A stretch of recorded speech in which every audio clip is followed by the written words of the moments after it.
Fala galera de Zascope, eu sou Jonatas Leone, você está aqui em mais um podcast Divinamente, porque nós queremos aprender a pensar e a sentir como Jesus. E hoje se preparem, hoje nós vamos falar sobre psicologia e vamos responder a seguinte pergunta: a psicologia pode ser cristã? Nós podemos ter algum tipo de terapia centrada em Cristo? Será que isso é possível? Tem um convidado muitíssimo especial e você não pode ficar de fora. Vem com a gente pro podcast de hoje.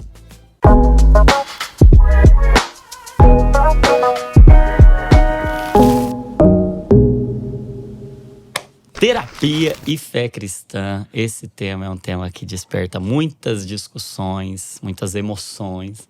E hoje eu tô aqui com um grande amigo, que eu tô tão honrado, mas tão honrado de estar aqui. Talvez, e creio eu que, se não a maior referência dos psicólogos cristãos hoje no Brasil, mas se não a maior, uma das maiores, e eu tenho a gratíssima satisfação de receber aqui hoje a Ender Borba, meu amigo. É pastor, é psicólogo, é conselheiro, já foi capelão durante muito tempo, é marido, é pai e é um homem assim de uma inteligência, de uma sabedoria. E eu sou um grande admirador. E que privilégio ter você aqui. Eu tava sonhando com esse podcast aqui, ó, já há alguns anos já, né?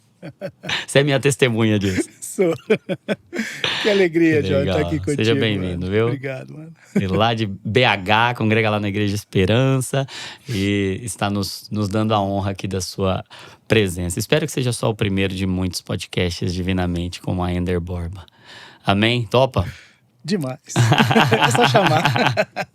Então, bora lá. Eu vou direto já para essa primeira pergunta aí, que eu acho que ela pode servir de um fio condutor para as outras que virão. Mas, meu amigo, psicologia e cristianismo, onde é que elas se encontram? Onde é que elas se afastam? É possível haver uma psicologia para cristãos? Como assim? Me conta aí. Você já me conheceu um pouco, sabe que eu sou prolixo e gosto de contar histórias. Eu gosto disso. Antes de responder objetivamente. Mas isso não me torna não objetivo nesse sentido. Não, né? Eu gosto demais disso. Porque esse é um cuidado, John, que eu tenho tido assim, ao longo dos anos, ao responder esse tipo de pergunta, não ser tão direto, né? Uhum. Objetivamente, eu diria sim. Mas para que as pessoas, né, que desejam entender o que significa trilhar esse caminho, né, de uma psicologia, como diz São Johnson, distintamente cristã, né, uma psicologia que ela não é feita para os cristãos apenas, mas é uma psicologia que tem todos os elementos que são necessários, né, para que se torne uma teoria centrada em Jesus. Isso é possível, isso acontece, né, fora do Brasil, aqui ainda não, infelizmente. Acontece fora do Brasil, né, com muita força, com vários cientistas dentro e fora da academia, né, pessoas que se empenham em trazer Jesus para o centro dessa discussão, né? E não só isso, trazê-lo também como a referência, né? Pensando aqui, eu vou usar o filosofês, pensando assim em uma referência de homem, né? Quando a gente está pensando que tipo de homem que a gente quer ser, né? Toda teoria vai criar a sua imagem ideal. Né? O que eu quero? Né? Todas as teorias psicológicas têm isso. Né? O homem perfeito, se você lê, por exemplo, pensando aqui no campo das ciências unicamente, né? Lembra aqui do behaviorismo. Se você ler lá o Skinner, ele tem uma ideia ideal de mundo, de ser humano. Né? Ele escreveu um livro, chama Walden 2, que ele conta como seria um mundo se o homem perfeito, segundo a teoria dele, estivesse ali, né? Esse é um argumento importante para a gente trilhar esse caminho, né? onde ciência e fé cristã, né, onde elas se encontram e onde elas precisam ter também a sua distinção, né? Se nós temos um modelo ideal de homem, que a Bíblia diz isso claramente, né? Eu vou citar muito o Dr. Johnson aqui, que ele é uma referência. Quem não conhece, Dr. Eric L. Johnson. Isso, Eric Lee Johnson. Escreveu Fundamentos para o Cuidado da Alma, da editora Shed, está aqui. Isso. E o Aconselhamento Cristão, da editora Vida Nova. São livraços. Todo profissional de saúde, não apenas de saúde mental, tem que ler. Né? Todo cristão tem que ler. Tem que ler. Eu tive o privilégio, quando o livro foi lançado, né, participar ali do lançamento, também na publicação, né, de Edições Vida Nova. Então, assim, ele já era uma referência para mim desde a época que eu estava estudando no seminário teológico, mas ele traz essa ideia, né? Se a gente tem em Jesus um modelo de homem perfeito, né? E o cristianismo diz isso, né? Que ele é a perfeição, ele é o varão perfeito, né? Algumas traduções bíblicas trazem assim, né? E o Dr. Johnson, ele gosta disso porque ele fala, se ele é um modelo de beleza, de justiça, né? Se ele é a coisa mais importante da vida de um cristão, por que não seria possível e, mais importante aí na nossa discussão aqui, trazê-lo também para o campo da ciência? Por que a gente não pode discutir um modelo metafísico de homem que é Jesus, né? Se ele tem todas as características que a gente imagina que seriam ideais, né? É isso, a palavra filosófica talvez seja essa, né? Um modelo metafísico. Sim. Toda teoria psicológica tem isso. Sim. Toda, sem exceção. Toda ciência tem isso, né? Porque toda ciência, ela é, por essência, comparativa. Você tem uma referência, né? Se a gente pegar um termo aqui que é comum a todos nós, ainda que não esteja familiarizado com essa ideia da ciência psicológica, mas se a gente pegar uma pessoa que vai fazer um hemograma, ela vai ter lá o hemograma, que é um exame que vai avaliar algumas propriedades do sangue dela, mas para você olhar para aquele hemograma como um instrumento científico, você tem que ter uma referência. Você tem que ter um valor de normalidade. Isso. Então, você está olhando para algo, querendo chegar em algo, querendo adequar a algo. Não existe ciência sem referência. Ela fica uma ciência que não tem verdade. Exato. Né? Então, a questão é, quem pode ocupar esse lugar de norma, de normalidade, de referência? Para nós cristãos, é Jesus. É Jesus. Então não dá para fazer uma ciência. E é fazer ciência, não é deixar de fazer ciência. Não é. Esse é o ponto que o Dr. Johnson traz, né? Porque uma psicologia cristã, e aqui eu preciso dizer para quem está nos ouvindo, né? Esse nome, eu sei que no Brasil ele é terrivelmente rechaçado por muitos círculos aí, né? Inclusive dentro da própria psicologia. Mas nos Estados Unidos é o nome próprio, né? Uma psicologia cristã, se você procurar, você vai encontrar lá. Outros autores, obviamente, né? Você tem aí o Joshua Knabb, tem Robert Roberts, que trabalha no campo das virtudes, né? Então, assim, e o Dr. Johnson é o responsável, assim, por dar o nome à teoria e construir ali um grupo de pessoas que concordam com a sua pergunta, né? É possível uma terapia, né, uma proposta de psicologia que é centrada em Jesus? É perfeitamente possível e não nega nada dos recursos que a ciência oferece. Inclusive, se a gente... É que no Brasil isso ainda não é possível. Mas, inclusive, se nós tivéssemos pesquisas sendo desenvolvidas a partir desse modelo, né, eu tenho certeza, Johnny. É porque isso no nosso contexto ainda não existe. Ainda não existe. Mas se comparássemos, né, os resultados, os dados, aqui eu estou falando de número mesmo. Sim, ciência. Ciência, do que acontece, né, nesse modelo, com esse aqui, né, eu sou capaz de dizer que... não vou ser megalomaníaco agora, mas a diferença seria muito grande. Sim. Muito grande. Claro que um cristão poderia se beneficiar muito mais disso, porque ele conhece o repertório, né? Obviamente. Né? Isso é parte da vida, né? Ele escuta isso semanalmente, né? Tem aí milhares de podcasts, de vídeos, de estudos, de cursos teológicos, né? E a pandemia trouxe esse benefício, né? De você acessar muito boa informação de conteúdo teológico e psicológico nesse sentido, porque a gente pode fazer essa ponte, está disponível, Sim. né? Hoje você tem uma gama gigantesca. Se a gente tivesse isso no Brasil, eu posso te dizer com certeza absoluta, Sim. né? A gente ficaria... eu creio que até o não cristão gostaria Sem dúvida. de participar de algo, porque a diferença eu tenho... E estou dizendo isso com causa, né? Porque eu acompanho as publicações também no exterior, então eu vejo que O Brasil está atrasado há alguns anos. Alguns. Como diria Dr. Johnson. Ele foi muito gentil, né? Para quem não sabe, nós fizemos um colóquio aí, né? Há 2 semanas atrás. Né? E durante a sessão de perguntas, aí ele disse, olha, eu fico impressionado quando ouço vocês, né? Isso me faz perceber que o Brasil está 20 anos atrasado. Eu falei, ele foi muito gentil, para mim são 50. E nesse nível de atraso, que diagnóstico você faria da psicologia no Brasil quando o assunto é fé cristã? Quais são os cenários que a gente encontra? Quais modelos existem?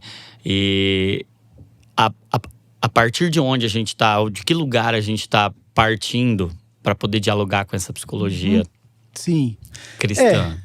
Eu vou tentar generalizar um pouco mais para a gente expandir a pergunta, porque ela é elástica, né? Mas, na minha opinião, assim, o ponto nevrálgico disso, sabe qual é? É que um psicólogo cristão, primeiro porque na academia ele não encontra, né, nenhum suporte para que a espiritualidade, nem vou falar de fé cristã aqui, né? Para qualquer tipo de espiritualidade ser levada a sério em termos, né, do fenômeno psíquico que aquilo representa. Nem entrei no campo da fé ainda. Tá. Não é isso. Existe sim uma militância contrária, né? Eu ouço isso diariamente, né? Aqui quase sem exagero, viu, Johnny? Diariamente, pessoas que me procuram, né, já há anos, né? Por que você consegue fazer tal coisa? Né? Na sua época não tinha isso, de patrulhamento, os professores não ensinavam que não pode misturar a fé cristã, né? Eu ouvi isso tudo também. Mas o ponto não é esse, porque o cenário me parece que para a gente falar de cristianismo, a gente tem que partir de uma teoria psicológica, né? A nossa conversa aqui ela é importante por isso. Por que não é possível produzir? Porque eu não posso falar de fé cristã e a partir dela eu não posso criar um modelo metafísico, né? Eu não posso criar uma antropologia, né? Uma visão de homem bíblica e produzir conhecimento a partir disso. Então o que a gente é obrigado a fazer? Obrigado entre aspas, obviamente, mas é o que a gente faz hoje, é o que é possível fazer. A gente faz o caminho contrário. A gente vai à ciência, apreende algumas coisas dela e daí a gente traz esses recortes pequenos. Olha que pobreza, que infelicidade, né?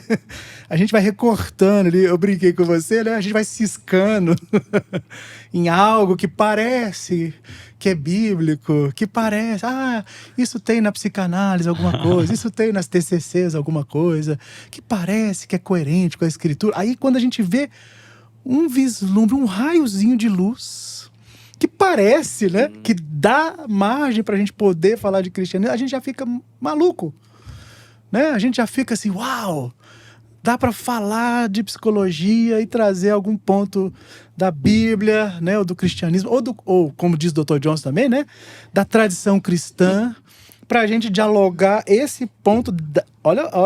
Aqui é uma questão de ordem, né? Sim. Da teoria para a proposta cristã de psicoterapia, Sim. de psicologia. A gente vai dar abordagem para a fé cristã, a tradição cristã. Ainda muito timidamente, né? Assim, elas não encostam. Dentro do que a abordagem permite, isso. A gente vai tocando. Toca. É só tatear e tirar um pouquinho. Né? Então, é uma questão de ordem. né? Para mim, esse é o grande problema, porque se eu tenho toda uma possibilidade, isso é real, né? Porque isso acontece na Alemanha, isso acontece nos Estados Unidos, isso acontece na Holanda, isso acontece em vários lugares do mundo. Se eu tenho a possibilidade de construir conhecimento a partir do que a fé cristã diz e a partir da tradição, que é algo maior, né? E aqui eu estou sendo profundamente teológico, né? Por quê?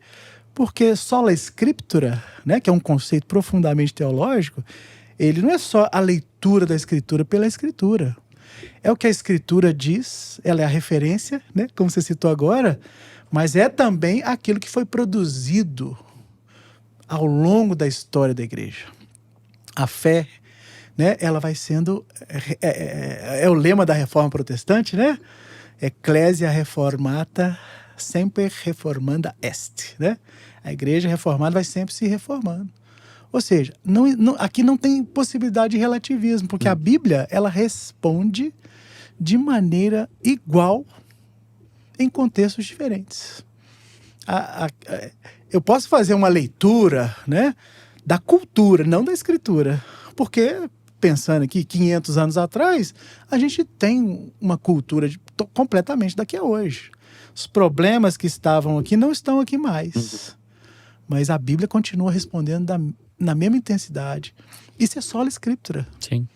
Isso é sola scriptura. Se hoje a gente tem acesso a muita informação, se a ciência avança, né, no sentido de nos dar muita informação sobre tudo, John, né? Tudo que diz respeito à vida humana, comportamento humano, né? Pensando em memória, estou pensando em construtos psicológicos, né? Memória, atenção, né? Tô pensando aqui em psicopatologia, né? Tô pensando em todo tipo de doença que você não encontra uma causa, né? Que é uma questão da psicopatologia, né? Por que a gente não sabe lidar com doenças que não têm causas? Porque transtorno não tem etiologia. Olha, esse é um conhecimento que eu só tenho acesso a ele depois de muitos anos de estudo. Se a psicologia não nasce, né? E ela entra também nesse campo científico, como é que eu ia saber dar essa definição agora para você? Né? Eu ia tratar como medieval, achando que aquele é demônio. Sim. Né? E eu não preciso achar que isso é um demônio mais. Não é porque eu não acredito no demônio. Não tem nada a ver com isso. É porque o nível de informação que a gente tem hoje não tínhamos há 500 anos atrás. Sim. Olha o avanço da ciência aí. E a Bíblia continua nesse mesmo percurso, respondendo da mesma forma, né? Isso é profundamente teológico, né? E profundamente psicológico. Porque eu não preciso negar nada da Escritura. Sim. E também não preciso jogar nada fora do que a ciência, Da a boa verdadeira ciência, né? Do que ela contribui para mim. Tá vendo que é difícil responder uma pergunta dessa, né? Porque se a gente não vê o cenário, né? Eu poderia só dizer sim. Sim. Né? E aí, como resposta a essa ciência que precisa fazer esse caminho de volta, os talvez mais defensores, assim, mais radicais dessa suficiência das escrituras tendem a rejeitar a psicologia. Então tem essa rejeição da psicologia para a fé e tem essa rejeição de alguns estratos da nossa tradição cristã para com a psicologia. Quais são as respostas desses irmãos defensores, talvez, de uma interpretação da suficiência das escrituras que rejeita a psicologia? Psicologia. Boa pergunta. Só pergunta difícil, hein? Falei pra você que eu ia. Não, mas é uma questão importante, Johnny, pra gente trazer aqui, né? Até porque, como eu disse, o nível de sofrimento das pessoas quando escutam um pastor, né? O pastor, quando ele não sabe o mal que ele causa. Sim. Quando ele é uma voz de autoridade. É uma voz de autoridade, as pessoas confiam, né? De autoridade espiritual. No que ele representa, né? Em certo sentido, é claro que aqui é um exagero, mas ele é a voz de Deus. Né? E as pessoas, de modo geral, elas enxergam assim. Sim. Aí quando ela diz, né, que esses conhecimentos não cruzam, né, e não contribuem um com o outro, ele está causando um mal, né? E o pior é o que você disse, é usar um conceito teológico para confirmar, né, ou para afirmar aquilo como se fosse realmente a negação, né? Tirar do cenário a possibilidade de uma pessoa se curar, se tratar, né? Dar para ela mais possibilidade, né? Pensando aqui, ainda nesse raciocínio, né, de como essas duas coisas se encontram, né? Fé cristã e conhecimento psicológico, né, científico, como que elas deveriam estar muito próximas. Existe distinção? Existe. E tem coisa que a teologia não vai dar conta mesmo, né? Do ponto de vista psicológico, ela não vai dar conta de explicar certos fenômenos. Sim. Não tem jeito. Então ela tem que saber o lugar dela. E outra, né? A suficiência da Escritura não significa que a gente não pode transformar a Bíblia num manual de psicopatologia, né? Num receituário. A Bíblia tem resposta para tudo. Para tudo sobre a natureza humana na sua relação com Deus, né? Sobre a sua alma, sobre a sede da alma. Olha, profundamente psicológico. Sim. Né? Sobre tudo que diz respeito à salvação. Ela é suficiente, inteira, inerrante, infalível, não tenha dúvida. Mas transformar esse conceito teológico numa afirmação de que ela é suficiente no sentido de te oferecer a resposta específica que deveria vir do médico é extrapolar demais, né? E quando certas pessoas fazem isso, elas estão, na minha opinião, produzindo um mal. Sim. Né? Aqui não é questão só de ficar brigando, né? Não é isso que eu estou propondo, né? É muito mais de ouvir por que essa pessoa não acredita no benefício de um medicamento, se ela de fato precisa daquele medicamento porque o corpo dela está sofrendo, né? Ah, mas esse aqui porque não... Que é a alegação, né? Você sabe disso. Ah, porque esse aqui não tem uma causa fisiológica, né? E aí é daí que eles tiram essa ideia de que não é fisiológico, é psicológico. Sim, se não tem um marcador biológico, então não é um problema de saúde. Olha, voltando na suficiência da Escritura, que a Bíblia diz que a gente é, né? Tá vendo a necessidade de voltar lá atrás? De uma antropologia bíblica. Forte. Porque e isso é um problema no Brasil, inclusive aqui só no campo da teologia, né? Por muitos anos, e eu fui adepto disso, né? Aquela ideia da tricotomia, por exemplo, né? Ao invés de olhar para aquilo de forma didática, né? O homem é o quê? Corpo, alma, espírito, aí a gente vai definir isso, ok. Não é nem a questão agora. Mas quando você olha para isso, né? Essa explicação teológica de forma fragmentada, você vai achar que o corpo é uma coisa, que a alma é uma coisa, o espírito é outra coisa, e isso nunca está interagindo. E que cada um tem princípios e leis particulares para si mesmo. Distintas, o corpo é uma coisa, a alma trata-se de outra coisa, o espírito de outra forma. O que a Bíblia diz não é isso. Quando a alma, né? O coração alegra, formoseia o rosto. Sim. Do que a Bíblia está falando? Se a alegria é uma emoção, né? Eu não consigo tocar na alegria, mas eu consigo expressar alegria no corpo. Olha isso, o que a Bíblia está dizendo é que existe uma unidade. Sim. O que você é na alma, você é também no corpo, né? O que se expressa aqui é exatamente o corpo o que é uma tá lá expressão dentro. da alma. Exato, é uma unidade. Eu citei para você, né, nas nossas conversas, uma unidade psicossomática, isso. Não tem como achar o ponto onde uma coisa e outra se dividem. E Johnny, vamos ser sinceros, né? Qual pessoa que estudou psicologia que não concordaria com essa afirmação que eu estou te fazendo aqui, que é uma afirmação bíblica? Sim. E às vezes o que o teólogo faz é um reducionismo, porque ele pega essa doutrina, ele transforma essa doutrina, né, num atomismo ali do corpo. Corpo é corpo, né? Alma é alma. A Bíblia só responde as coisas da alma. Não, a Bíblia responde as coisas do corpo. Reduzir o poder das escrituras. Chama de sola scriptura, mas está tirando o poder da escritura, porque ela só pega essa faixa que eu quero, ela só pega a alma. Né? Aquela coisa, Jesus veio para salvar a sua alma. Não, ele vai salvar você inteiro. Senão não teríamos lá uma promessa de ressurreição. Exatamente. Né? Paulo fala com todas as letras. O corpo não é seu. Fala em Coríntios, né? O corpo não é não é de vocês. É para a ressurreição. O corpo é do Senhor.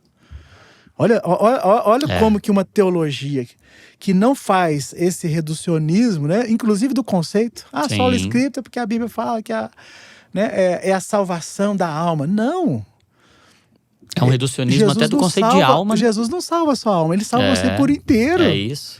Né? E ele está profundamente interessado no seu corpo, tanto é que ele vai te devolver ele. Né? Se a gente não é capaz de fazer loucura para um cientista, loucura, que história é essa de ressurreição, né? Mas isso não é parte, né, fundamental. Aqui eu diria fundamental, mas no sentido paulino. Paulo diz aos Tessalonicenses, né? Se a ressurreição não é verdade, se Cristo não ressuscitou, a sua fé é vã, pode jogar fora, não serve para nada. Você vai ficar pregando ao vento, a pregação é inútil. É isso que Paulo está dizendo. Olha só, talvez para uma pessoa que não conhece a fé cristã, isso seria história da carochinha. Sim.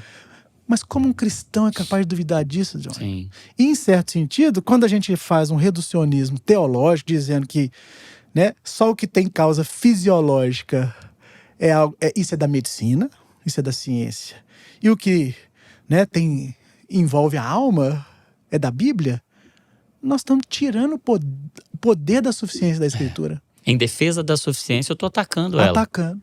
Você destrói a suficiência da Escritura porque você está jogando fora o que ela realmente está te dizendo. Ela foi dada para que você entenda o ser humano, né? Nós estamos falando aqui agora nós estamos falando de ontologia, para quem gosta do filosofês. Né? Nós estamos definindo o ser. Quem é o homem? Olha a beleza do que nós estamos dizendo. Se eu sou capaz de definir o ser humano a partir de uma visão cristã, mano, eu posso desenvolver uma teoria. A ciência dá conta disso. Se eu tenho uma referência, um padrão, né? E aqui, para ser mais criterioso metodologicamente, né? Eu posso desenvolver uma teoria da personalidade a partir de uma visão cristã. Eu posso desenvolver uma psicopatologia a partir de uma visão de homem cristã. Eu posso desenvolver padrões de tratamento para essas psicopatologias a partir de uma proposta cristã. Ou seja, eu tenho todos os elementos sem ferir a suficiência da Escritura. Isso, para mim, tem muito mais a ver com a suficiência das Escrituras. Totalmente. Do que isso aqui, não. Não pode isso, não pode isso. A Bíblia é a resposta para tudo e você não precisa de nenhum outro tipo de conhecimento. É como se você estivesse dizendo que esse conhecimento da Bíblia aqui, ele é insuficiente para vir dialogar aqui, para dar conta das perguntas que a ciência está fazendo hoje, né? Já é uma contradição de entrada, né? Porque você está subordinando o conhecimento bíblico a uma teoria psicológica. Você está dizendo que a psicologia é muito superior à suficiência da Escritura. Né? Porque você subordinou o conhecimento de Deus e do homem a uma teoria. É reduzir a suficiência, é reduzir o sola escritura, é reduzir tudo que a Bíblia está dizendo sobre o homem. Sim. Né? Ela não precisa te dar... É por isso que Deus deu a ciência, né? Se ele precisasse descrever pra gente ali, né? Filosoficamente, antropologicamente, tudo, né? Ele não precisava ter me dado inteligência. Sim, verdade. Né? É isso, não é um mandamento para Adão? Adão, você vai produzir cultura. Cultivar e guardar o jardim é exatamente isso. Sim. Né? O Adão está recebendo o mandato de Deus para ele observar padrões. Vamos pensar aqui. Isso é muito científico. Isso não quer dizer que o trabalho de Deus foi insuficiente. Não. Ao dar um trabalho para o homem de cultivar aquilo que ele fez. Deus não falou para você, Adão, vai ter primavera, verão, chuva. Deus não falou isso. Quando ele viu a diferença, ele falou, tem um padrão no mundo. Né? Tem um padrão. Por que as plantas nascem tão bonitas numa determinada época do ano? Né? É porque a gente não faz esse exercício de imaginação. Mas imagina, por que eu planto hoje e não nasce amanhã? Né? Tem que esperar, tem que regar. Né? Aí você descobre que você tem que plantar numa data certa, para colher numa data certa. Inclusive, Deus é tão generoso que depois ele coloca o ciclo, né, da vida do povo hebreu ali em relação aos ciclos agrícolas da época. A lua, né? Você planta, assim, primícias, né? Sim. Você tá pegando ali o fruto do ano passado que você colheu, guardou. Ó, não planta hoje não, porque vai chover muito, vai matar a sementinha. Você tem que plantar aqui, ó. Quando chegar ali, né, lá no hemisfério norte, ali por volta de fevereiro, março. Que aí quando você chegar lá em setembro, outubro, você vai plantar, né? Vai colher isso aqui, aí você vai fazer outra festa. Olha a beleza que a gente tem na escritura. Você vai me dizer que isso não é científico? Padrões. Exato. Deus estabelece padrões e dá para o homem. Ele não deu isso pronto. Não deu isso pronto. Quando Adão recebe de Deus a inteligência, a sabedoria, né, para observar os padrões, não é isso que a ciência faz, João? A ciência não quer descrever fenômenos, ela não quer perceber o mundo e transformar isso numa forma padronizada para a gente compreender melhor? Exato. É o que a ciência faz. O próprio ministério adâmico ali da humanidade de dar nomes. De dar nome, dar sentido, significado. Dar nome, sentido, significado. Isso é ciência, né? Ciência. Deus estava chamando Adão para fazer ciência a partir da sua criação. Isso. Eu criei. Agora você vai nomear os processos, você vai estabelecer categorias, classes, sentidos, significados, símbolos, propósitos, enfim. Isso. É entender de forma profunda aquilo que eu criei. Isso não fere em nada a suficiência do trabalho do Criador. Absolutamente nada. Pelo contrário, é honra, é adoração. É isso, meu irmão. A ciência honra a Deus. Quando um bom cientista, um bom psicólogo, um bom médico faz bem o seu trabalho, Deus está sendo glorificado. Isso não precisa ter dúvida. Né? O seu bom trabalho, como diz Mateus, né? O evangelho lá de Mateus 5,16, né? Quando os homens veem as suas boas obras, eles vão glorificar a Deus. Né? É isso. Que boas obras são essas? É o que a gente faz escondido lá na igreja? Não. É o trabalho do médico, é o trabalho do psicólogo. Né? É quando você percebe ali algo que ninguém tinha percebido, nem a própria pessoa, né? Pensando aqui no trabalho psicológico, né? da clínica. E você ilumina aquilo para a pessoa e aquilo dispara processos, né? Cognitivos, mentais, disposição para fazer, iniciativa, motivação. Nós estamos trabalhando com... Aí, ó, eu falando de construto psicológico aqui. Né? Tá lá, esse é o trabalho que glorifica a Deus. Né? Se a gente pensasse e trouxesse o que Deus está fazendo lá no Éden, nós estamos falando de antes da queda aqui, né? Gênesis 1 e 2 aqui. 2. Nós nem estamos falando de pecado ainda. Não tem interferência nenhuma. Nem chegamos aí lá. Adão já está fazendo ciência nesse sentido, né? Adão já está olhando para a natureza, descrevendo. Já está construindo saúde. Construindo saúde. Eu penso que é isso que Deus está chamando a gente para fazer. Né? Por isso que é muito possível. Existe limite, mano? Existe, obviamente, porque nem todo conceito, né? Voltando na pergunta, nem todo conceito teológico vai dar conta dessas coisas aqui. E o contrário também é verdade. É verdade. A gente não pode usar a psicologia para responder questões teológicas. E nesse sentido, a gente precisa fazer justiça, né? Que alguns irmãos foram honestos. Eles queriam fazer isso. Né? Mas eu acho que no afã de ser tão honesto, eles acabam extrapolando. É verdade. Né? Eu tenho muita admiração. Desde a época do seminário, né? Eu entrei no seminário, o segundo seminário que eu fiz, que eu considero que valeu. Né? Eu entrei no seminário em 2013, né? E lá eu fui ter contato com esse tipo de informação, porque na minha cabeça, Johnny, eu não sabia ainda que havia uma distinção, né, de psicologia, aconselhamento, várias linhas de aconselhamento bíblico, né? Aconselhamento cristão, e os nomes vão variando, um aconselhamento redentivo, né? Você tem hoje vários nomes assim. Por quê? Porque até para fazer essa distinção. Esses homens que às vezes a gente, né, até critica hoje, a gente precisa fazer justiça a eles, porque eles são muito honestos teologicamente. Mas por falta dessa nossa conversa aqui hoje, às vezes eles ficam com medo de ultrapassar a linha. né? Prefere puxar E tudo prefere pra cá puxar tudo pra não correr o risco Isso. de ultrapassar a linha. Mas não pode, a gente não pode dizer, né? Talvez aí, eu vou citar um nome, né? Já muito conhecido, né? Talvez a gente deva muito ao Jay Adams, que é muito criticado, né? Até por não também por causa do que ele escreveu, mas não tanto por ele mesmo, mas pelos seus leitores, né? Uhum. A gente deve muito ao Jay. Porque Jay está num movimento ali, né? Década de 60, 70, final de década de 60. É o que corresponderia aqui no Brasil ao movimento antipsiquiatria, né? Antimanicomial, que depois teve esse nome, né? Que era essa ideia eu faço críticas assim hoje ao excesso de medicalização. Sim, eu faço essas o excesso críticas. de diagnósticos Excesso de psiquiátricos. diagnóstico. O mau uso do diagnóstico, né? Porque as pessoas se valem de diagnóstico pensando que não tem se desresponsabilizar. Para se vitimizar, desresponsabilizar, né? Para não perceber que aquilo é um traço, talvez, né? Presente na personalidade dele. Ele tem que aprender a lidar com aquilo. Né? Porque essa ideia de que você tem que criar padrões, né, de perfeição. Olha, as pessoas estão procurando padrões de perfeição, por isso que elas querem fugir da psicopatologia ou assumir a psicopatologia como se fosse algo dela, né? Eu sou um diagnóstico. Isso. Eu sou o que o médico falar que eu sou, o que o psicólogo falar que eu sou. Então ele precisa do laudo. Olha que triste. Ele precisa do laudo para definir quem ele é. Mas o que a Bíblia diz que ele é? Né?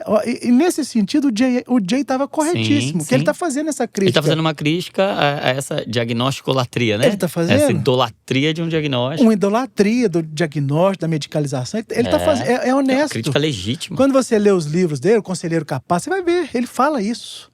Né? Ele vai trazendo essa informação, só que nessa boa intenção, né, de ser bíblico, é o que a gente acabou de dizer. Ele acaba tendo que, não percebendo os limites, ele acaba deixando as coisas muito distintas, né? E aí é como se elas não pudessem tocar, né? Que assim, é o resultado quase sempre de uma leitura pouco humanizada, né? Com pouco interesse no que Jesus fazia, né? Porque Jesus ele é profundamente teológico, ele revela quem Deus é, mas ele resolve o problema das pessoas sempre. Ninguém chegou perto de Jesus e voltou em dúvida sobre a doença, sobre o fluxo de sangue, sobre a cegueira, sobre o demônio que estava sobre ele, sobre a filha morta que ele ressuscitou. Ninguém voltou de mão vazia quando chega perto de Jesus. Como se Jesus só estivesse interessado em salvar a alma. Só salvar, não. Né? A frase de Jesus no final é sempre essa, né? A tua fé te salvou. Alguém te condenou? Não, Senhor, nem eu. Vai, não peques mais. Olha que lindo. Ou seja, tem um interesse teológico profundo? Tem, mas tem um interesse pela pessoa. Porque Deus está ali interessado em chamar as pessoas para Ele. Sim. É o que Jesus fez. É a obra de Jesus.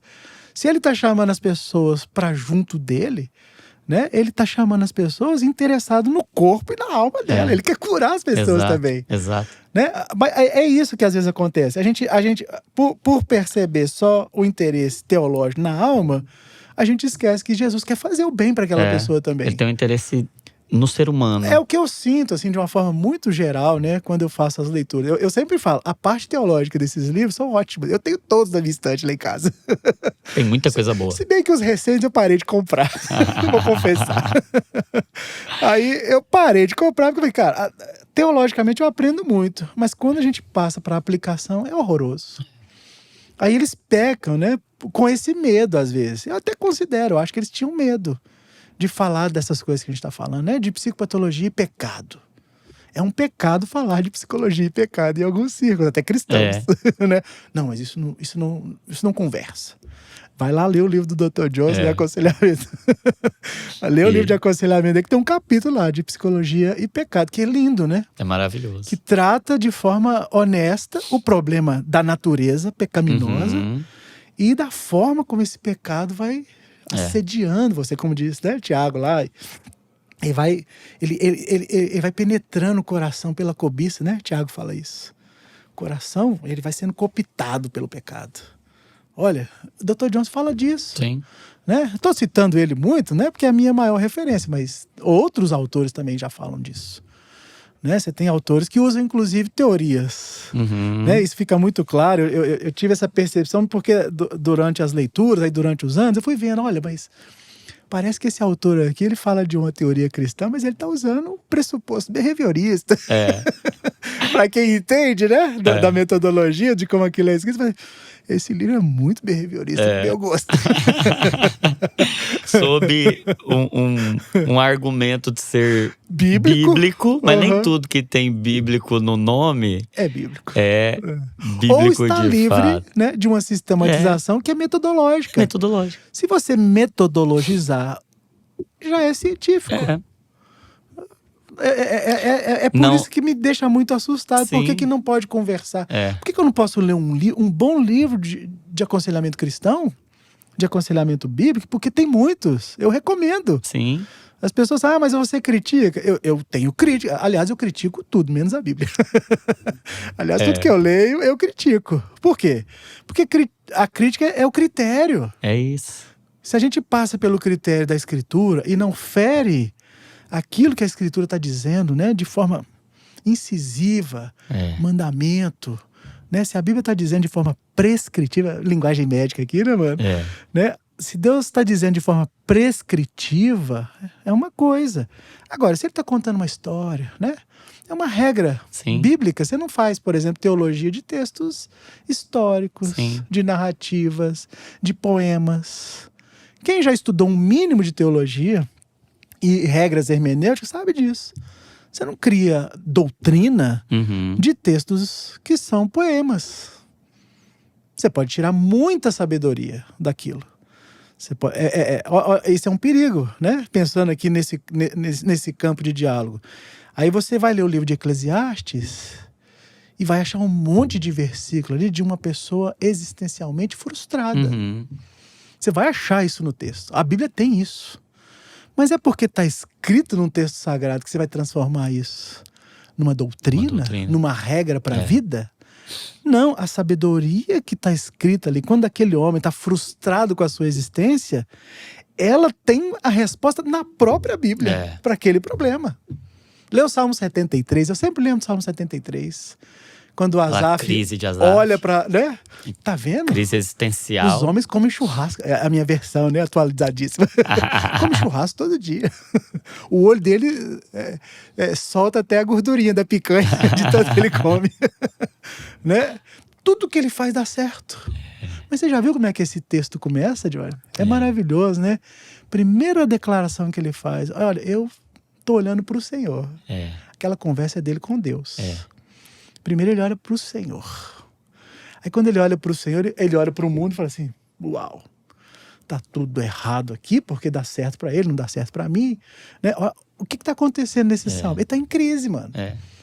Até quando, no final do salmo, lá nos dois últimos versos... Até que entrei... Ele olha para o Senhor de novo.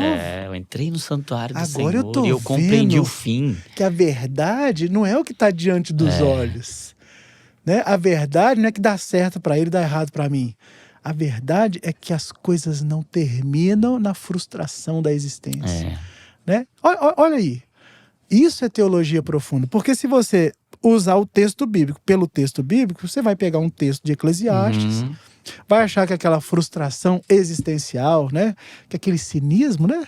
Em certo sentido, está presente ali. Então se tem na Bíblia, então eu posso transformar isso em algo bíblico. Não. Porque não é essa a mensagem bíblica. Esse texto não está lá porque ele é um texto prescritivo. É uma história para te contar como é a sua alma. Justamente para mostrar o que é ser humano. O que é ser humano. Todos passamos por isso. Tá vendo?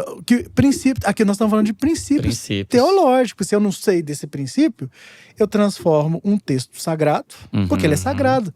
Não é porque ele está contando uma desgraça, uma frustração, que ele deixa de ser sagrado. Essa é a beleza, inclusive, da Escritura.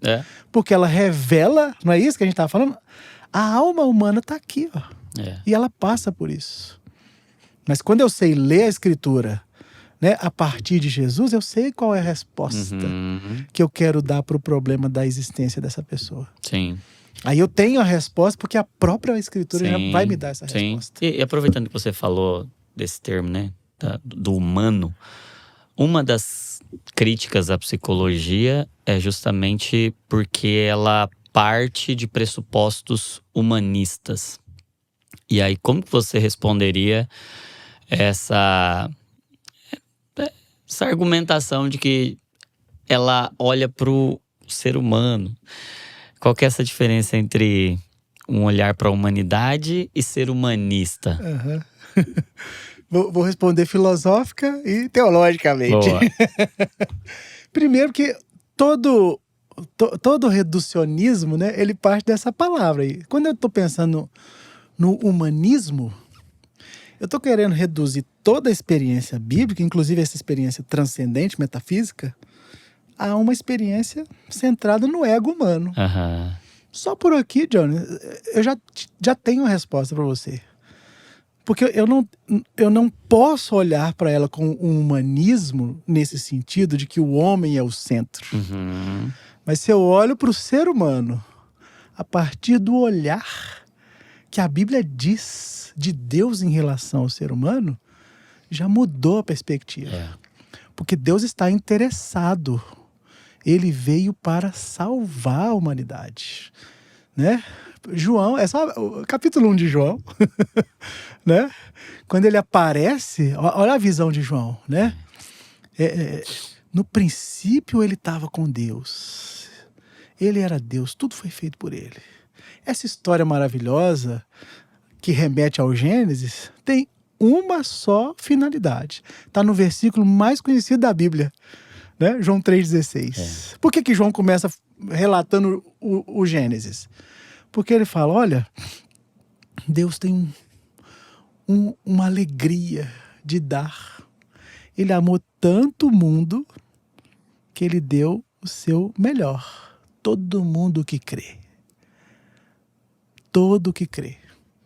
Todas as pessoas que creem, né, eles vão receber o poder de ser filho desse Deus. Deus não está interessado nas pessoas, Jorge. Né? Acho que também é uma questão de ordem. Porque se eu penso de forma humanista nesse sentido, e talvez essa ideia, né? A gente tem dois humanismos na história, né?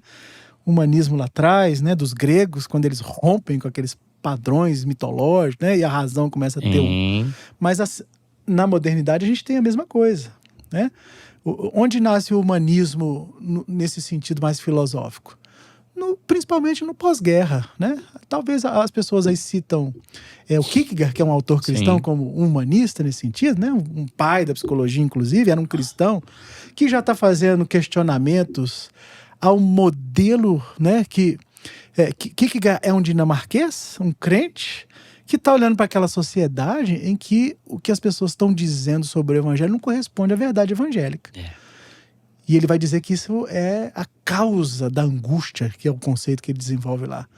Né? Por quê? Porque olha o quão desumano isso é. Sabe onde isso vai desembocar? No pós-guerra. A ciência prometeu que ia salvar o mundo. Os principais humanistas existencialistas, eles estão no pós-guerra. Surge um movimento humanista muito forte, né? E talvez seja por isso que o cristão tem medo, porque tem medo de ler o Nietzsche, tem medo de ler o Sartre. Porque se eu leio Sartre, né? Quando eu leio lá, eu li a náusea, né? Dá náusea mesmo ler aquilo. Né? Quando você lê os textos, né? E aquela... Olha que terrível essa experiência humanista. Porque ela está centrada na própria experiência. Ele está procurando sentido. É desesperador. É desespero, porque se o sentido do mundo está nele mesmo, o mundo não tem sentido. Mas é isso que o humanismo está fazendo. Ele coloca o homem num lugar tão central que ele acha que as respostas para os problemas da angústia, e são problemas reais. O problema do Nietzsche é esse, o problema do Sartre é o mesmo problema. Eles estão procurando resposta e sentido para a vida neles mesmos. E a Bíblia está dizendo que o sentido não está na gente. O sentido da realidade, né? Efésios capítulo 1, Deus fez convergir todas as coisas em Cristo. Se o sentido do mundo está fora do mundo, a gente só pode encontrar esse sentido no sentido último, que é Deus, que é Jesus. Mas isso não elimina a tristeza, a angústia, o sofrimento. Mas se eu procuro... Esse é o problema do humanismo. Acho que é por isso que os teólogos têm medo. Se eu procurar... Se a psicologia realmente me oferecesse uma resposta nela mesmo para todos os problemas do homem, eu concordaria com eles. Sim. Plenamente. Porque quando... Né, seria aqui uma terapia autocentrada, egocêntrica, narcisista. Que em muito sentido, a maioria tem um pouco disso mesmo, né? Que é a afirmação do ego, a afirmação do eu. Nesse sentido, eles estão certos. Estão certos de dizer, se a resposta para os problemas do mundo, da angústia, da vida psicológica das pessoas, só vai ser encontrado nelas mesmas, quando eu me descobrir, né? Para usar um chavão aí, né? Quando eu descobrir a melhor versão de mim mesmo, não sei se isso existe. Tem que fazer piada com isso, né? A melhor versão de mim mesmo. Seja a sua melhor versão. Isso é muito humanista pro meu gosto, né? Porque quando a Bíblia diz da minha melhor versão, ela diz o quanto que eu tô quebrado. O quanto que eu preciso de olhar para fora para descobrir o que tem dentro. Olha a diferença. Né? Essa é a beleza do cristianismo. Porque quando eu não deixo de olhar para mim, mas quando eu olho para mim, eu vejo que está faltando. Eu vejo que tem algo que está quebrado. Eu vejo o quanto que eu preciso me completar naquela plenitude de quem Deus é e não do que eu sou. Então, ela em si mesmo, e nesse ponto os teólogos estão certos, não tem resposta. Aliás, uma teologia, como a gente está falando, também não dá esse tipo de resposta, porque ela te escraviza. Né? Uma teologia que reduz os conceitos teológicos a ela mesma também escraviza. É um teologismo também. É um teologismo. A mesma coisa do humanismo. Uma teologia que não dialoga com a humanidade é teologismo. E uma humanidade que não dialoga com o transcendente é humanismo. Radical, nesse sentido, né? Que vai produzir sofrimento. Sim. Porque, né, o homem está procurando a resposta nele. É um tirano no lugar do outro, né? Imagina isso, Johnny. Já pensou se eu me ver mesmo do jeito que eu sou? Você tinha que você tem que sair correndo de medo do que você vai ver. Né? Porque quando a gente... Olha que lindo e libertador uma terapia sentada em Cristo. Quando eu olho para mim mesmo, eu vejo que está quebrado.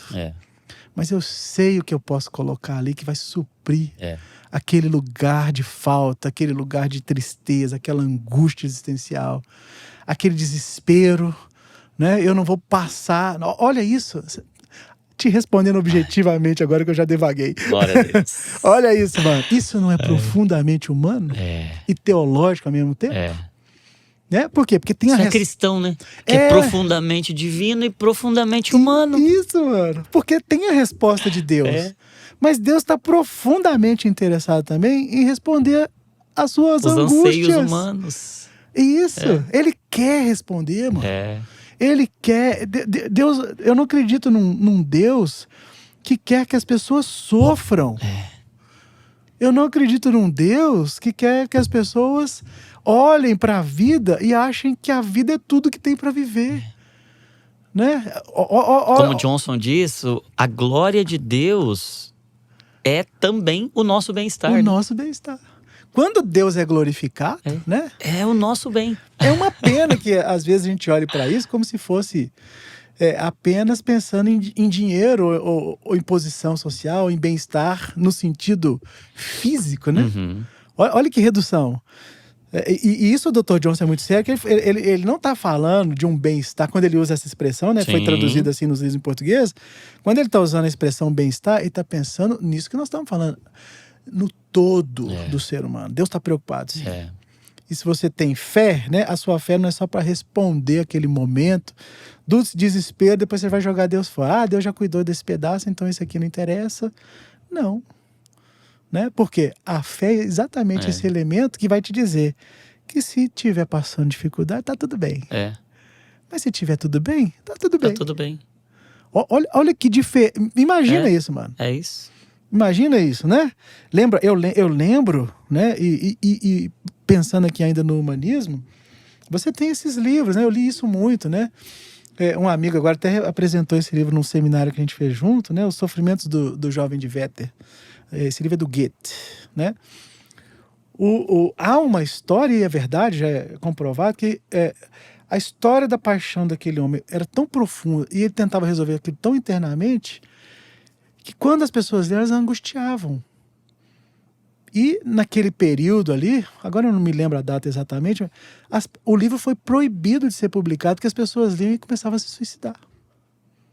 De tão angustiante que é ouvir e ler o sofrimento daquele jovem. Olha isso, né? Por quê? Porque ele está procurando algo que está nele. E é um sofrimento legítimo. Pensa, meu irmão. Pensa comigo aqui. Pensa comigo, gente. Por favor. Se ele olha para aquele sofrimento com esperança. Tá ruim mesmo, ele tá sofrendo, tá doendo. Mas quando palavras de Jesus, né? Quando você lança sobre ele o seu jugo que é pesado, ele vai carregar contigo. Isso é puramente transcendente. Isso é isso que a fé tem que dizer. Vinde a mim. Vinde a mim todos que estáis cansados. Isso é. Não é um retrato da sociedade, mano? Todo mundo... Né? Sobrecarregado. Aí, citando, né? Tá todo mundo cansado. Tá todo mundo fadigado, porque não consegue levar a carga. É muito difícil mesmo. Porque se eu levo as cargas da minha vida psicológica, dos meus sofrimentos, e não tenho com quem dividir, mano, é difícil. Sim. É pesado, é insuportável. É insuportável. E talvez seja esse o ponto, né, do humanismo e desse teologismo que a gente está falando. Sim. Né? Eu fico vendo o sofrimento das pessoas, ouvindo isso muito, né? Quando elas não percebem que aquele sistema em que ela está, muitas vezes a adoece. Justamente porque a teologia daquele grupo ali, ela não responde também aos dilemas humanos. Né? É por isso que, e aqui eu tenho muito cuidado para dizer isso, ela se torna abusiva. Mas ela não é abusiva porque eu vejo, porque quem devia ver é quem está lá. Eu consigo ver do lado de fora. A pergunta que eu faço é, quem está lá dentro está vendo? Quem vai iluminar isso para elas? Olha a importância de um processo que nem esse a gente está falando. Porque não adianta eu ficar brigando, né, por abuso ou por aquilo, se eu não ilumino. Isso não é humano. Se eu não iluminar esse abuso para a pessoa. E só ela pode dizer o que é abusivo ou não. Em muitos contextos é. Por quê? Porque o que está sendo usado ali para ludibriar, para enganar ou para ser um instrumento é a teologia. Olha que triste. Então, todo o reducionismo ele aprisiona. Ele não é a verdade revelada. Porque a verdade... O reducionismo se propõe a ser verdade, advoga, mas ele prende pela verdade, mas aprisiona. É um engano. Não é isso? Se a verdade vos libertar, você vai ser livre. Se não liberta, é porque é um fragmento de verdade. E o que Jesus está libertando a gente do quê? Né? Essa é a pergunta. De tudo, das amarras do corpo, das amarras da alma, das amarras do espírito, nesse sentido. Aqui eu estou pensando, que nem Paulo fala, né? Existem potestades, sim. Sim. Existe. Ele está pensando nisso, né? Tem algo nesse plano metafísico, chame do que quiser, que é real. Não nega essa realidade. E que uma psicologia reducionista, sem Cristo, sem diálogo, ela não vai conseguir chegar. Nunca vai chegar lá. Nunca vai chegar lá. Não chega nesse nível que a gente está falando. Às vezes de ajudar uma pessoa a perceber que ela está num processo abusivo. Às vezes ajudar a pessoa a perceber que ela tem que fugir daquilo, ela tem que quebrar alguns laços. Olha, acaba se tornando uma prisão psicológica. Porque ela não dá conta, Johnny. Ela não consegue sair daquele esquema mental, daquela ideia fixa, usando termos das teorias aí, daquela crença, né? Que aprisionou naquele tipo de comportamento, né? De conduta, naturalizou dentro do mal. Ele não consegue ver bondade em Deus. É a pergunta que as pessoas fazem, né? Que também me deixa muito triste, é quando elas olham para os problemas da vida e não veem resposta. A pergunta, né? As perguntas que sempre surgem. Por que Deus permite que alguém sofra? Pergunta profundamente teológica, mas profundamente humana. porque isso está mexendo com a minha humanidade. Eu quero saber mesmo. É Por psicológico. que as pessoas estão sofrendo? Sim. Por que existe o mal? Por que existe tristeza? Por que essa injustiça aconteceu? Tragédia. Por que isso acomete as pessoas? É tão humano que é antinatural. É tão humano que ninguém percebe aquilo de forma boa. Né? Nesse sentido, desumano. Uhum. Porque eu não consigo perceber aquilo de uma forma... Ninguém. Sim. Aqui não depende de crença, não depende de nada. Depende da humanidade dele. Ele não é tão antinatural que a percepção é de algo que dói, que machuca. Mas Jesus faz o contrário. Porque ao mesmo tempo que ele mostra, né, que o sofrimento dessa vida, né, segundo Paulo lá, pensando em Jesus, né, o que são os sofrimentos dessa vida comparado à glória eterna que está leve e esperando. momentânea tribulação.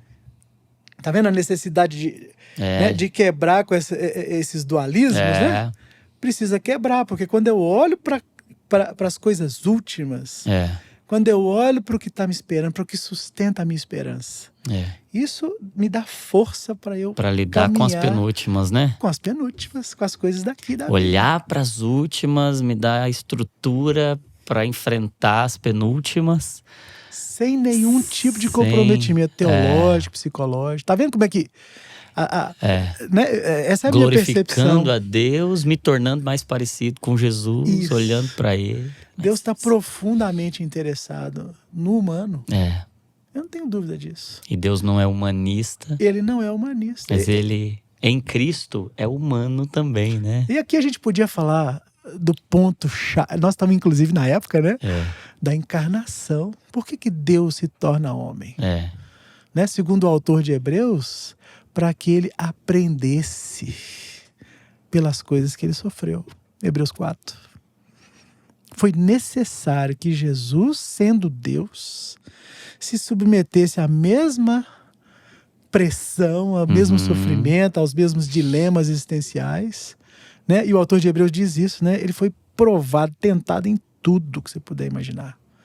Não há sofrimento humano, que Deus não se identifique com ele plenamente. Que se compadece de cada uma das nossas. Não existe sofrimento humano que Deus não tenha na carne de Jesus experimentado. Não existe. Para ser um modelo. Por isso ele se tornou sumo sacerdote. Né? Olha o que nós estamos falando. Isso não é uma base para uma proposta. Uma proposta de cuidado da alma. De cuidado da alma. Né? De pensar cientificamente sobre essas coisas. Né? Aqui a gente está falando de forma geral, mas eu podia... Profundamente científico, mas profundamente teológico. Não tem, tá vendo que não tem contradição. Né? Essas coisas não estão se chocando. Estou negando a teologia para ser científico e não estou negando a ciência para ser teológico. De forma nenhuma. E não estou me apropriando de uma teoria psicológica para ciscar nos conceitos que é uma crítica ali do integracionismo, que é tentar, de alguma forma... Uma divisão, né? Que em certo sentido é o problema que a gente enfrenta. Quando você entra para dentro, né? A reclamação de todo psicólogo lá na faculdade. Quando você entrar para dentro do seu consultório, você deixa Jesus do lado de fora. Como assim? Como que a parte mais importante da minha vida vai ficar de fora? Como que a coisa que mais me define enquanto pessoa humana, enquanto profissional, vai ficar do lado de fora do consultório? Se eu deixar do lado de fora, o meu atendimento é o pior.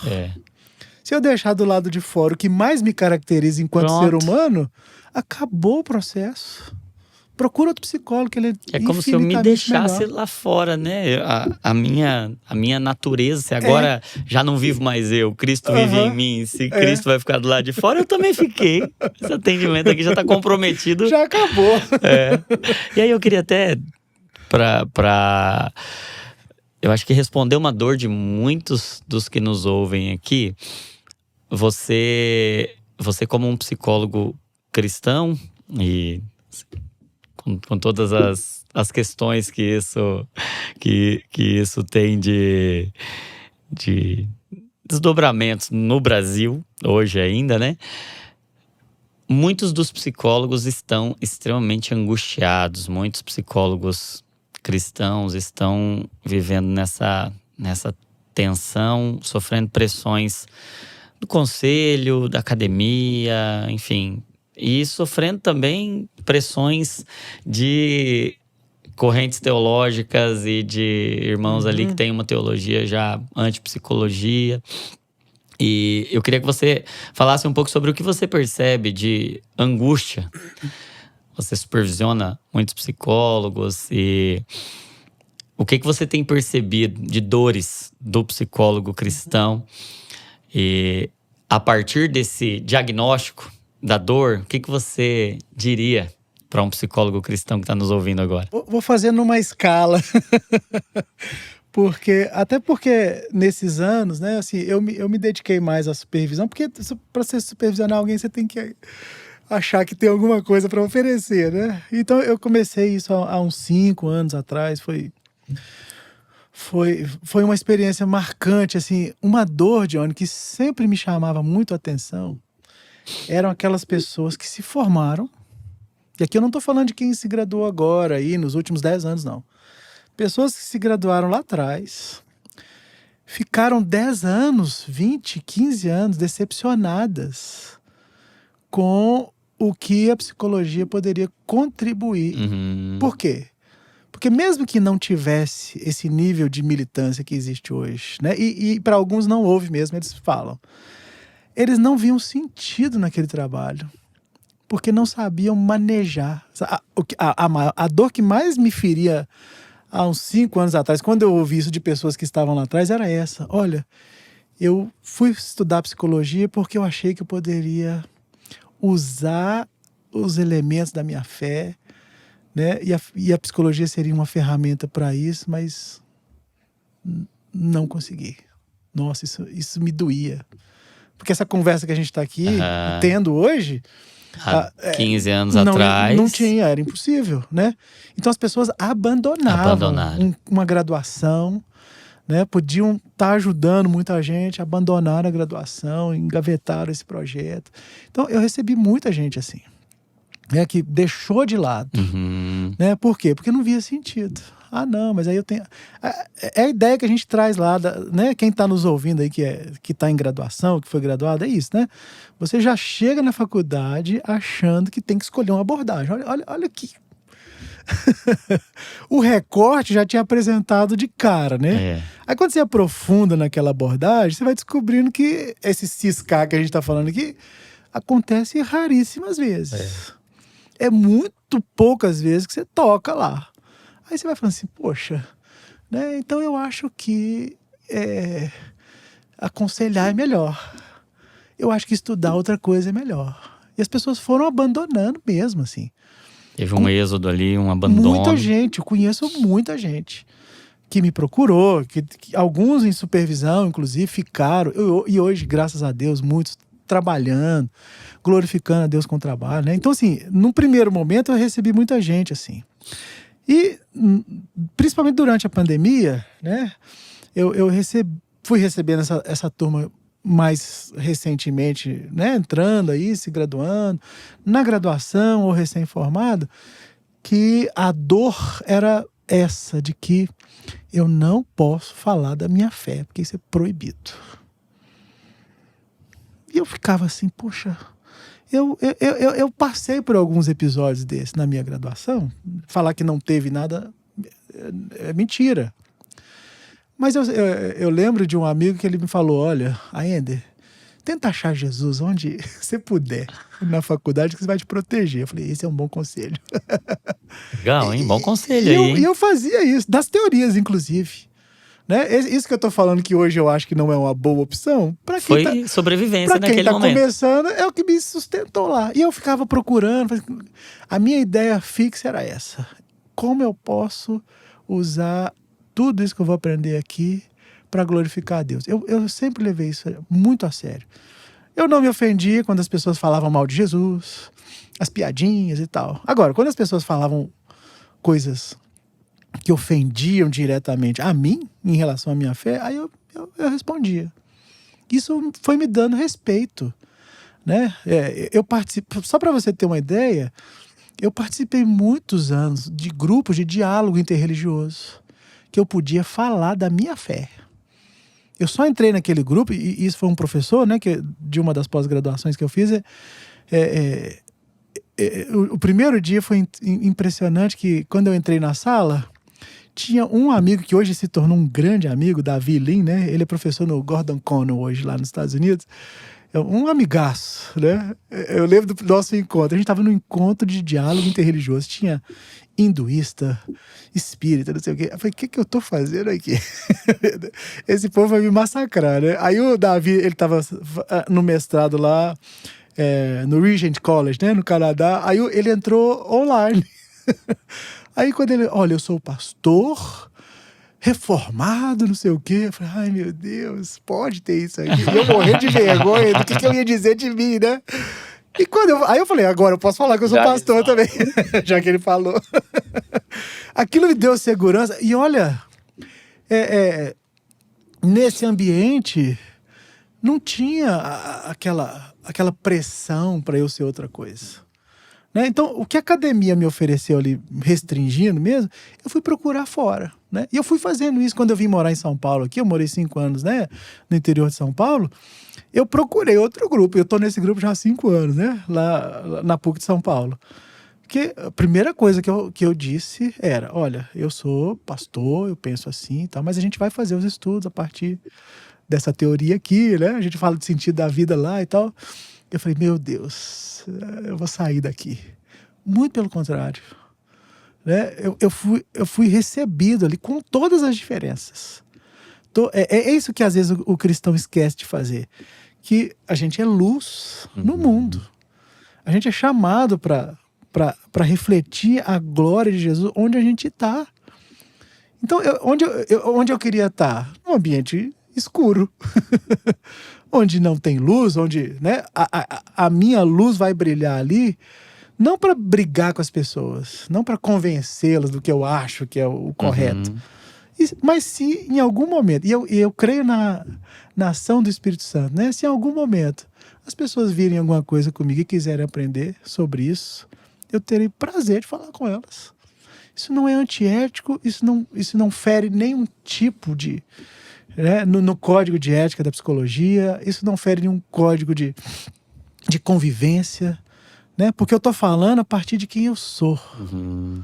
Né? E eu não posso tirar isso. Então, o que eu penso, a dor é essa, a dor é essa, Johnny. É que enquanto, né, essa pressão, militância, ela não quer só proibir o cristianismo de falar, ela quer tirar a sua identidade. Ela quer acabar com, né,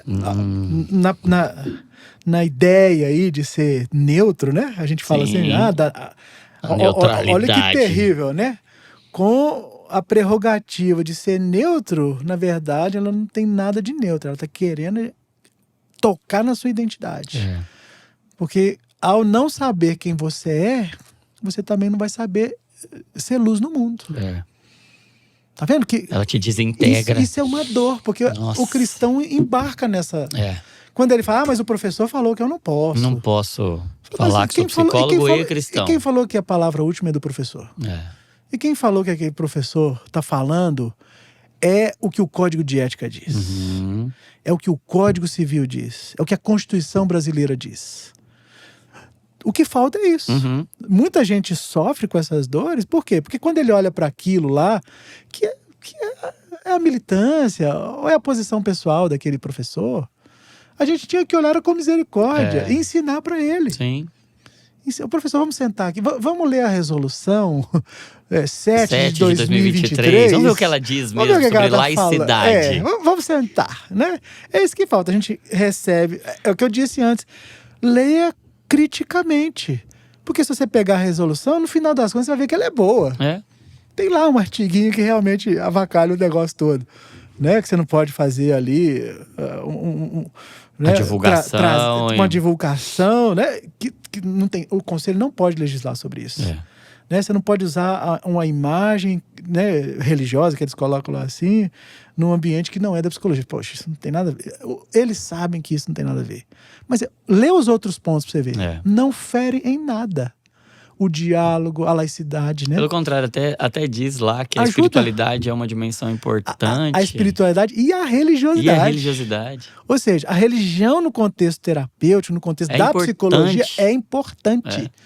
Mas quando o aluno chega lá na graduação, ele está sendo bombardeado. Por quê? Porque ele não tem esse acesso. Esse fundamento. Ele não recebeu essa informação. Ele não teve alguém que já passou por... Eu passei por isso. Eu fui candidato, né, nas eleições de 2018 ao CFP. Né? Comecei aqui em São Paulo, estava em São Paulo na época. Né? E me chamaram para fazer a chapa do CRP São Paulo. Né? Teve um problema, me chamaram para o CFP. Eu sofri muito, né? Porque aquela ideia... que você agora é isso, né? Eu perdi amigos, inclusive, por causa disso. Bons amigos. Né? Porque agora você me chamar de tudo que você puder imaginar. Fundamentalista, você agora não sei o quê. Eu falei, poxa, mas eu mudei, assim, sabe? Porque eu fui candidato numa chapa que eu podia contribuir de muitas formas, né? Sim. Perde. Por quê? Porque as pessoas não leem. As pessoas... Tem muita informação, Johnny. Muita informação, tá aí. Mas as pessoas não investem tempo para entender por que aquele professor... Você devia ter misericórdia dele. Orar por ele. E saber o que ele está dizendo não é a verdade. Não é nem o que os CRPs estão dizendo. Não é o que as resoluções estão dizendo. Então eu falo isso... É a interpretação dele. É a interpretação pessoal. Eu falo isso há anos. As pessoas, não, mas é porque você não sei o quê. Né? Não, é porque eu aprendi a ler. E olhando para isso... Olha, Johnny, se a gente fala disso explicitamente, igual a gente está falando agora, imagina que libertador que é você saber que a palavra daquele professor não é a palavra final. Ele nem tem, aliás, ele nem tem autoridade para falar aquilo e está sendo profundamente antiético. Ele está quebrando a ética. Para tentar defender, sob a argumentação de que está defendendo a ética, está sendo antiético. Totalmente antiético. Essas são as dores que eu vejo. Sob a argumentação de que está defendendo a laicidade, está justamente indo contra a laicidade. Porque a laicidade... Que é essa liberdade de a liberdade, crença. Eu não preciso me opor, né, ao que tem uma religião diferente da minha. A psicologia não precisa ter uma religião oficial, da psicologia oficial que... Inclusive, é importante dizer que uma psicologia cristã não é isso. Não é só uma psicologia para cristãos. Não. É uma psicologia que tem, como eu disse, todos os elementos necessários para construir uma teoria metodologicamente válida. Olhando para Jesus. Ela não é cristã porque ela cita versículo bíblico. Não. Ela é cristã porque ela parte de princípios éticos, epistemológicos, axiológicos muito bem definidos. Os valores estão definidos, a ética está definida, a metodologia está bem definida. Tem tudo o que você precisa. Ela tem uma teoria da personalidade, ela tem um ponto de partida, uma referência de ser humano, ela tem maneiras de lidar com a angústia humana. Tá tudo lá. Tá tudo. Ela tem tudo que uma teoria precisa. Deixa de ser científica em ponto algum. Tudo que uma teoria precisa para ser científica, ela tem.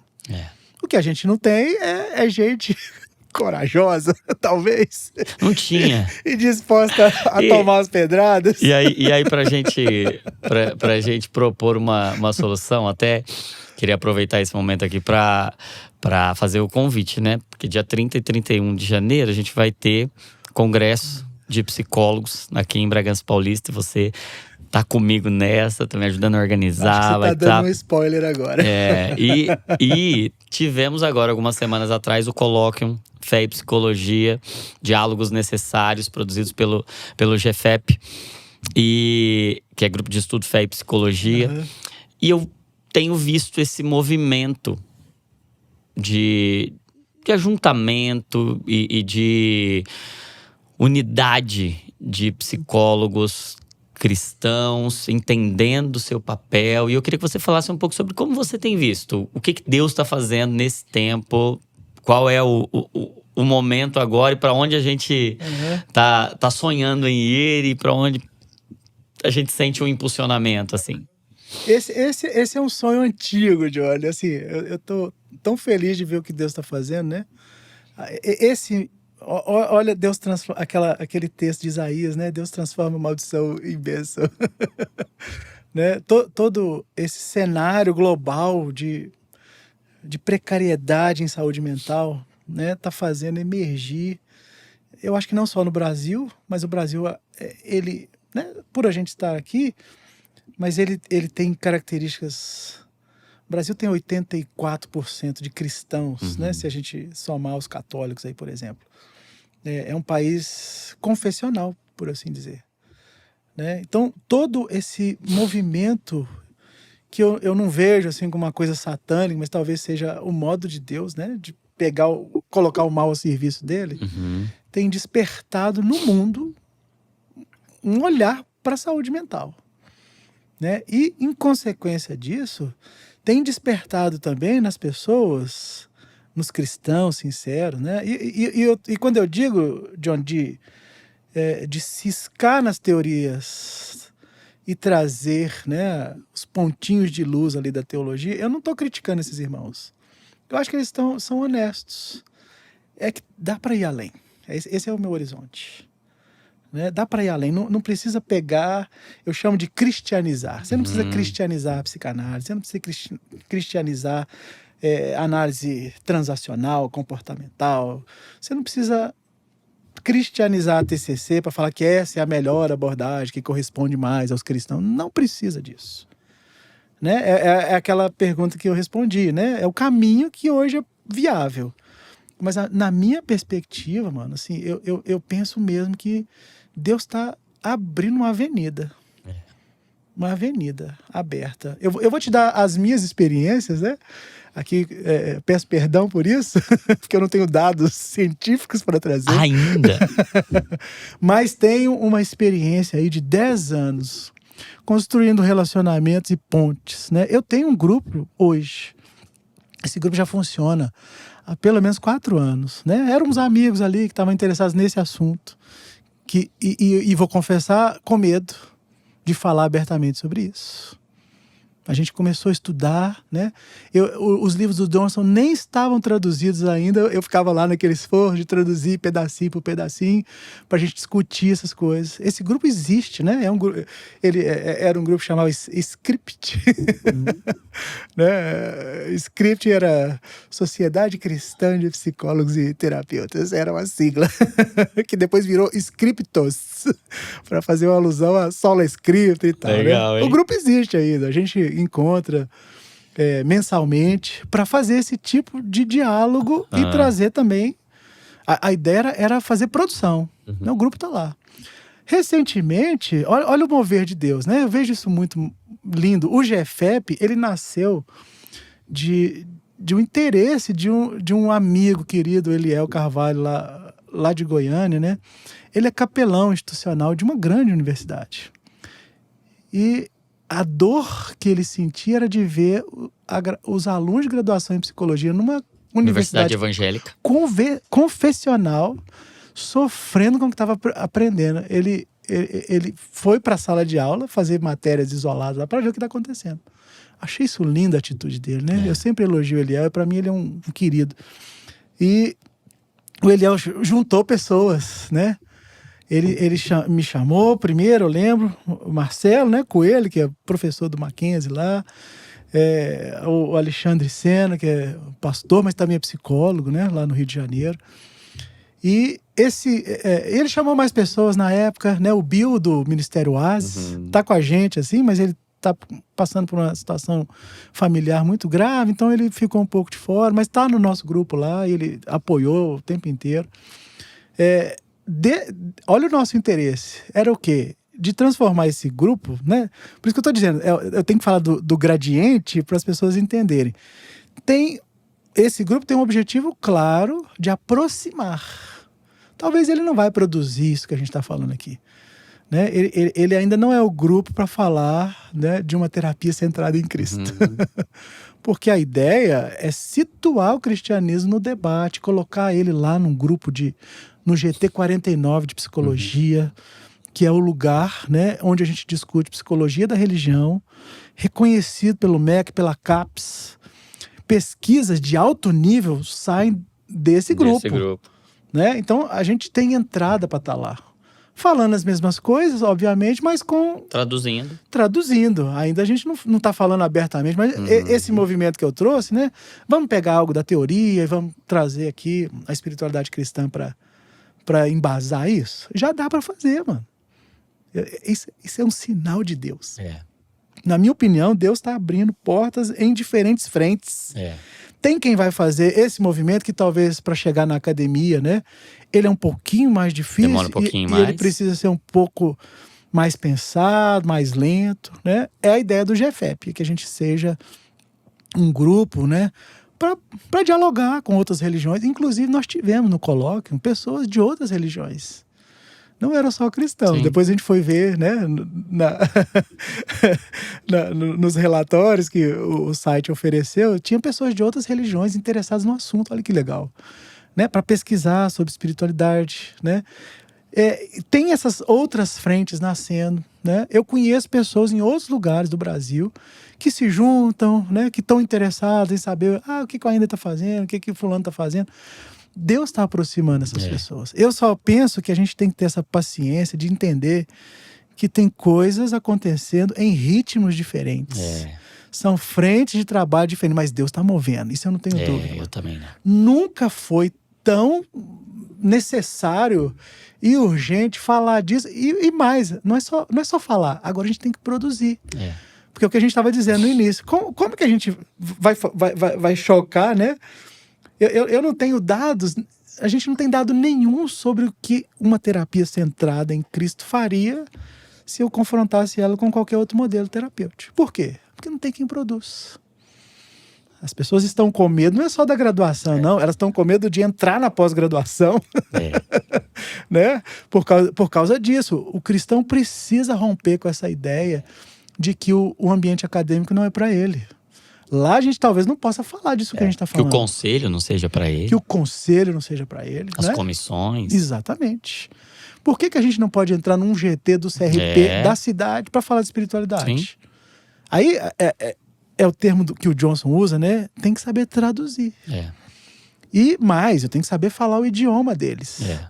Né? Eu não posso chegar lá falando os chavões, né? Eu tenho que ser fluente no idioma deles e fluente esse é o no erro. Nosso. Esse foi o erro, talvez. A gente quer usar o evangeliquez para falar com a comissão, uma pessoa que e aí, irmão, tá na bênção?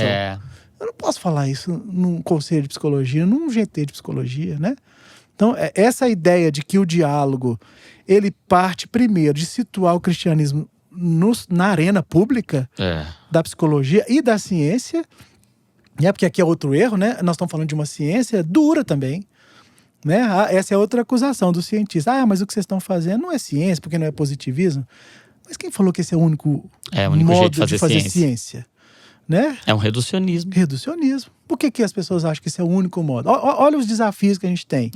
Então a gente tem que quebrar essa barreira na academia, porque quando esses professores, né, esses irmãos que hoje estão interessados nesse assunto, eles entendem que é possível, e não é necessário ficar só ciscando nas teorias psicológicas, elas trouxerem isso como um arcabouço teórico, falei bonito agora, da teoria delas, né, para iluminar o debate.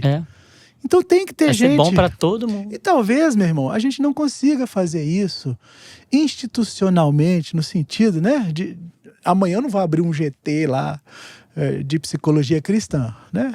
Eu sonho com isso. Mas se a gente não pode fazer de forma confessional mesmo, né, sendo rigorosamente científico, eu acho que isso é muito viável. Esse é um dos meus sonhos, né? De fazer com que isso aconteça lá nos grupos de estudo, né? Recentemente eu lancei a plataforma também, né? O Doxologos, com essa finalidade. Porque a minha ideia era essa, né? Eu falei, olha, as pessoas estão muito procurando o terapeuta, né? Eu não dou conta de atender todo mundo e agora eu sinto a necessidade de investir em produção. Então, como que a gente vai fazer isso se não tem quem está praticando? Quem está lá hoje comigo são as pessoas que... a gente estava falando das dores. Eu tenho certeza que todos ali, sem exceção, podem te contar essas dores que eu estou te falando aqui. todos. Que não Mas dava todos estão sendo tratados nessas dores e agora estão e agora sendo… agora eu os coloquei numa estão fria que eu sendo coloquei cura. a cara deles lá na plataforma. Eu falei, agora eu não vou tomar pedrada sozinho. Boa. Boa. Olha, eu tô falando sério, porque era uma dificuldade. Sim. Porque até isso eu fiquei com medo na época, John. Eu falei assim, poxa, mas eu tudo bem, né?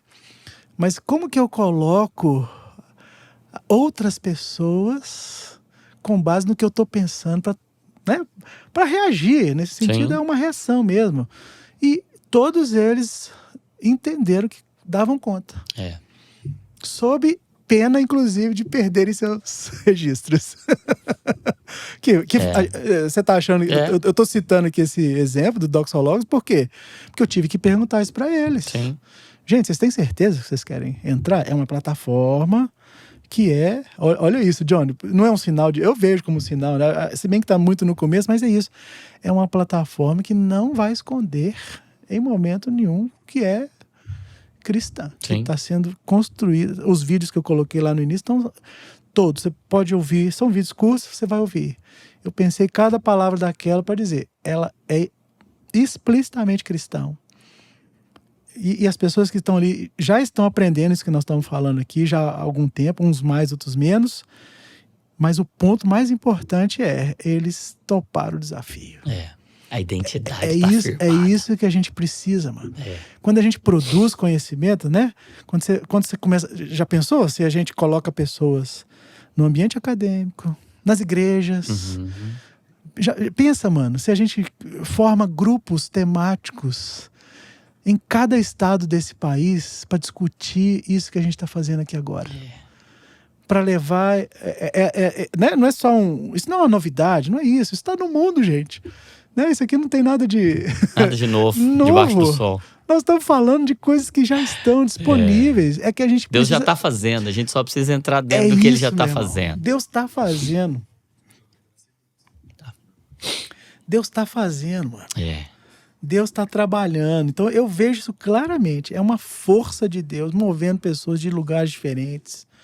E eu tenho certeza que esse dia vai chegar, mano. Que a gente vai poder produzir, que a gente vai poder falar de psicoterapia abertamente, que a gente vai poder falar de cognição, de imaginação. Terapia centrada em Cristo e aí… Com todos os elementos de qualquer abordagem psicológica. Tenho certeza que isso vai chegar. É o sonho. E eu sinto assim, meu sentimento é que Deus está fazendo algo e está chamando a gente para participar. E a gente tem que ter coragem para entrar no que Ele está fazendo, mas que vale muito a pena. É um privilégio isso. É um privilégio. Nós estamos vivendo… É o Kairos, né? É o tempo oportuno para Deus agir, né? E Ele está fazendo isso. Eu não tenho dúvida nenhuma. Mano, muita certeza. Não tenho dúvida nenhuma. E aí, então tá feita a convocação para você que é psicólogo ou vai se tornar psicólogo e é cristão. 30, 31 de janeiro. Deus está fazendo algo na psicologia e nós não vamos ficar de fora. Nós vamos colocar o Brasil nós vamos tirar o Brasil desse atraso e eu sonho a gente colocar o Brasil num lugar de pioneirismo ainda, num lugar onde a gente vai ser olhado pelo que a gente está produzindo aqui. Eu creio que tem realmente algo para acontecer aqui. Esse congresso é uma parte disso e nós, como Divinamente, a nossa bandeira aqui, a gente já foi escrachado desde o começo, né? Saúde mental é a mente de Cristo. O modelo de saúde mental é Cristo, é Ele. É pensar como Ele pensa, sentir como Ele sente, é querer o que Ele quer. Isso é saúde mental. Então, é algo que Deus tem colocado no nosso coração. Eu não sei quem mais vai entrar nessa brecha aí, nesse lugar, nessa batalha, por uma terapia centrada em Cristo. Mas uma coisa eu posso garantir, o Divinamente vai. Nós vamos estar lá. Se mais alguém vai estar, vamos junto, nós vamos junto. Mas que nós vamos fazer de tudo para ver Cristo como Senhor da psicologia também, como Ele como o Johnson escreveu no artigo há algum tempo atrás, né? nós vamos colocar Cristo, nós vamos mostrar Cristo onde ele precisa ser mostrado, né? Isso é parte da nossa missão. Então, meu amigo, que honra ter você nessa missão, Cara. que honra poder estar do seu lado e me sentir assim tão encorajado por você, tão feliz mesmo por poder olhar para você, ser inspirado e saber que realmente Deus tem preparado, tem levantado pessoas para fazer o que ele quer fazer nesse tempo, e você é uma dessas pessoas, não tenho dúvida disso. E estar do seu lado nessa é muito bom. E o congresso é só o começo, né, de muita coisa. Em breve vem uma novidade aí que, meu Deus do céu, vai ser revolucionária para os psicólogos, para a psicologia no Brasil, e eu tô muito feliz por isso. Então, ó, 30, 31 de janeiro, em Bragança Paulista, eu vou estar lá, a Ender vai estar lá, a Cauane, nossa amiga Cauane Leite vai estar lá com a gente, a Larissa Lima vai estar lá com a gente também, Diogo Dantas vai estar lá com a gente, enfim, vai ter um timaço de psicólogos de referência, de homens de Deus que estão olhando para esse lugar aqui, e vai ser muito bom, então você não pode ficar de fora. 30, 31 de janeiro, o link vai estar aí na descrição para você poder se inscrever, e corre, porque as inscrições estão indo assim bem rapidão, então não deixa para em cima da hora, tá bom? Meu amigo, obrigado de verdade. Cara, como te disse, que seja a primeira obrigado, de muitas e muitas participações aqui. Obrigado por tudo, pela sua contribuição aí ao longo dos tantos anos já de dedicação a Cristo. E foi muito bom esse papo aqui. Deus abençoe você, a família, a filha, enfim. E leva o nosso abraço lá para todo mundo. Estamos te esperando aqui de volta. E você que acompanhou aí até aqui, você precisa deixar um comentário aí. Você precisa deixar: o Cristo é o Senhor de tudo. Deixa aí o comentário. Tudo. Inclusive da psicologia. Então deixa um comentário, compartilha. Tem gente na igreja, na família aí que é da área, é da psicologia, ou pastores, enfim, que precisam saber sobre essa temática, lideranças. Manda para todo mundo, compartilha e aperta no gostei aqui também para o próprio YouTube mandar para mais pessoas. Se você não está inscrito aqui no Jesuscope, se inscreve para você se tornar cada vez mais parecido com Jesus. Só de se inscrever você já vai ficando um pouquinho mais parecido com Jesus. Não se inscrever tá muito errado, viu? Tá muito errado. Então se inscreve aqui no canal também. Tem vídeo toda semana, segunda, quarta, sexta. Tem os talmidins aí todos os dias de segunda a quinta. Você não pode perder, beleza? E não se esqueça, toda emoção é um convite para oração. E saúde mental é pensar o que Cristo pensa, sentir o que Cristo sente. Por quê? Porque nós somos cópias de Jesus. Deus abençoe você. Até o próximo Divinamente. Meu amigo, obrigado. Valeu, mano.